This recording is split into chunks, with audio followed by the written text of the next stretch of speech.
Bila kita nak beli rumah ni kan, kadang-kadang yang menjadi cabaran kita adalah untuk menyediakan deposit. Yalah, deposit ni bukan satu nilai yang kecil. Rumah tu katalah contoh RM300,000 kan. So, deposit 10% dah RM30,000. Kenapa kena ready deposit 10%? Pasal loan kita paling maksimum kalau commercial bank boleh bagi adalah 90%. So, dekat sini yang menjadi biasanya cabaran lah pada mereka yang nak beli rumah kerana nak menyediakan deposit tersebut. Tapi, kepada anda yang mempunyai KWSP, ada berita gembira.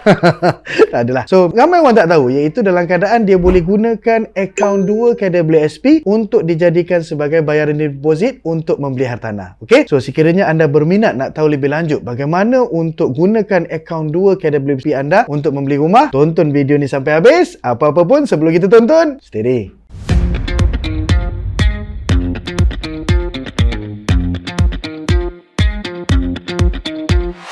Hai, Assalamualaikum warahmatullahi wabarakatuh. Bersama dengan saya, Erman Taib, selaku perunding hartanah dan juga perunding kewangan anda. Baik, so kita nak bercerita tentang orang yang nak membeli hartanah tapi tak ada duit nak bayar deposit. Ataupun dia ada duit tapi sayanglah kan, kita nak buat simpanan bukan senang. Faham, kena pula dalam keadaan ekonomi semasa kan, nak buat simpanan RM50 sebulan pun belum tentu. So, somehow adalah orang yang berjaya buat simpanan. Contoh, lepas bertahun-tahun bekerja, dia berjaya buat simpanan RM20,000, RM30,000. So, bila nak beli rumah takkan nak gunakan semua kan. Ada tu jumpa saya, "Sir, takkan nak gunakan semua simpanan saya, habislah simpanan saya. Sakit, demam, emergency, saya mana ada duit." Kan. So, saya kata tak apa, jangan risau. So, awak bekerja, so awak ada KWSP kan, mencarumkan tiap-tiap bulan kan? Ada? Okey, ni saya namakan cantik. So, apa kita boleh buat? Kita kena faham, dalam kita punya KWSP, dia ada dua akaun. Akaun 1 dan akaun 2. Setiap bulan kita bekerja, so ada 10 ke 11% akan dikeluarkan daripada pendapatan kasar kita itu sebagai pencaruman wajib kepada KWSP. Kalau gaji kita RM5,000,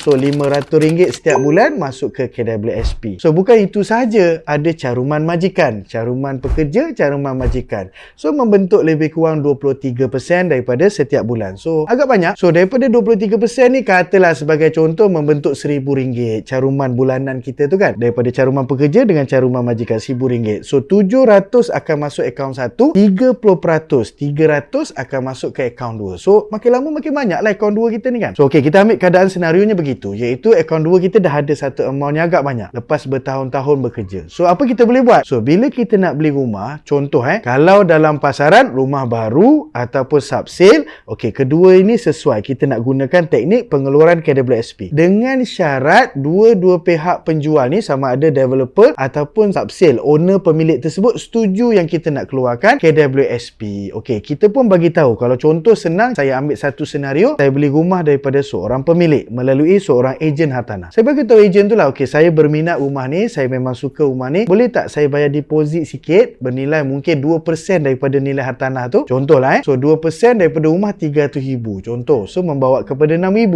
sebagai earnest deposit, sebagai cincin tanda kesungguhan saya nak beli rumah ni. So, saya dah bayar RM6,000 kepada ejen hartanah. So, cuba tanya owner, boleh tak saya nak offer beli rumah ni tapi baki deposit melalui pengeluaran EPF. So, owner kata okey, tak ada masalah. Pasal apa? At the end of the day, owner tak ada rugi apa pun, cumanya dia lambat dapat duit sikit. Okey, so bila kita dah setuju, so bila owner dah setuju, so kita pun tanda tangan SMP. Kita pun buat loan, semua sudah okey, so kita pun tanda tangan SMP. Tapi waktu sign SMP kita tak bayar apa-apa lah. Pasal kita, owner dah setuju yang saya nak keluarkan EPF. Okey, so dengan SMP tersebut dan semua dokumen yang diperlukan oleh EPF, kita submit ke EPF untuk pengeluaran akaun 2 untuk pengeluaran pembelian hartanah. Dia hanya benarkan satu je guys. Takut saya lupa nak beritahu dalam video ni kan. Iaitu dia boleh keluarkan sekali saja. Bukan sekali tu maksudnya sampai bila-bila tak boleh. Hanya pengeluaran sekali pada satu masa saja. Dia tak boleh lah beli rumah pertama keluarkan, beli rumah kedua keluarkan lagi. Tak boleh. Kalau rumah pertama tu dah settle, barulah kita boleh keluarkan sekali lagi. Okey, baik. Tapi kita ambil yang pertama tu lah yang senang faham. So, katalah saya dah sign SMP. So, bila SMP dah sign dengan dokumen-dokumen lampiran yang cukup yang diperlukan oleh EPF, saya pun submit ke EPF. Kalau rumah tersebut freehold, ini tak leceh, tak banyak masalah lah. Pasal apa? Freehold dia tidak melibatkan permohonan kebenaran pindah milik ataupun disebutkan sebagai consent. So, kalau freehold lepas SMP, dah sign SMP, hantar ke KWSP, KWSP luluskan, sekejap aja dia transfer ke akaun kita 10% campur 10. Ni matematik ni agak berat sikit lah, tapi boleh faham lah 10% untuk bantu kita keluarkan untuk bayar deposit. Kan rumah kita kan bayar deposit kan. So, 90% kan kita punya loan. So, 10% lagi untuk kita keluarkan duit kita.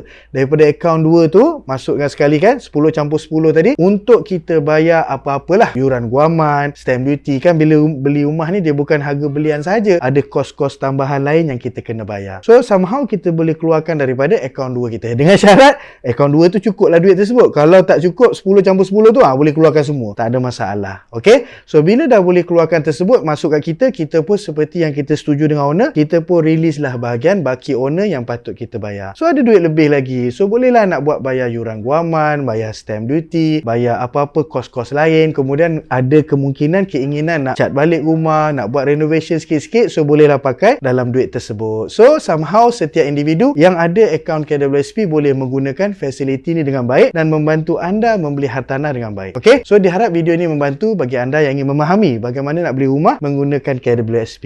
Okay, so kalau anda suka video ni guys, bantu saya dengan komen, like, subscribe, share, ada feedback dan sebagainya untuk saya boleh sediakan video-video yang lebih baik akan datang insyaAllah. So apa-apa pun, Assalamualaikum warahmatullahi wabarakatuh. Steady.